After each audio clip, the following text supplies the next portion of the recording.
Bonjour, ici Pasteur Timothée.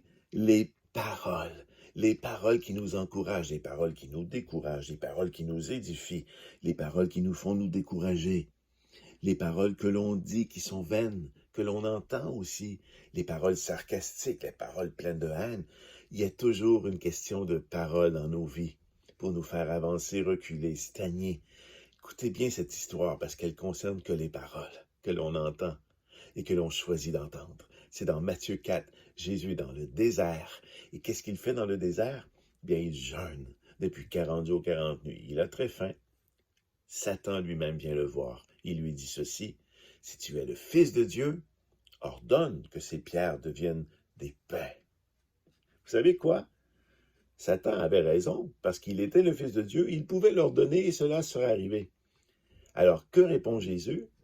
L'homme ne vivra pas de pain seulement, mais de toute parole qui sort de la bouche de Dieu. C'est formidable, parce que ici, Jésus ne dit pas au diable que je ne ferai pas ce miracle. Ben non, on le sait tous les deux que je suis capable de le faire.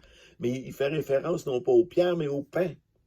Et par la suite, il dit, ben ces pains-là me nourrissent plus.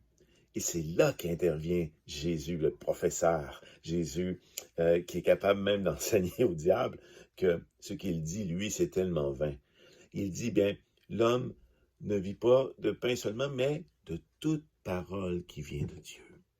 Donc, tes paroles à toi ne viennent pas de Dieu. Et ce que tu me demandes, ce n'est pas Dieu qui me le demande, et c'est pour ça que je ne ferai pas ce que tu me demandes. Moi, je ne fais que ce que mon Père me dit de faire. Amen. Donc, ramenez ça à nos vies maintenant. Quelle parole écoutez-vous? Et commencez à faire attention juste avant que vous vous mettiez en colère ou que vous soyez sarcastique ou que vous soyez arrogant ou que vous soyez triste, découragé, etc. Quelle voix avez-vous entendue? Et c'est cette voix-là que vous devez rejeter et choisir celle de la parole de Dieu. Parce qu'il y aura toujours un petit démon, quelqu'un d'autre pour venir vous décourager. Parce que certaines personnes savent mieux que vous quelle est votre mission dans la vie. Alors, ils ne veulent pas que vous l'atteigniez. Mais il ne s'agit pas ici d'aller au-dedans de soi et de faire un travail sur soi positif. Il s'agit juste d'écouter. Cette parole-là ne vient pas de Dieu, donc je ne me mettrai pas en colère.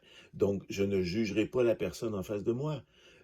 Parce que son apparence, pour que je la juge selon son apparence, ou selon son facial, ou selon ce qu'elle vient de dire, c'est qu'il y a une influence externe qui me le demande.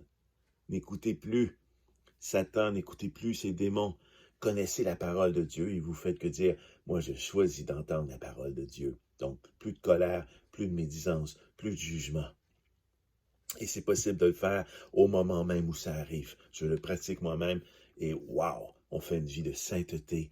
On est constamment à l'écoute du cœur de Dieu. Amen. Bonne réflexion.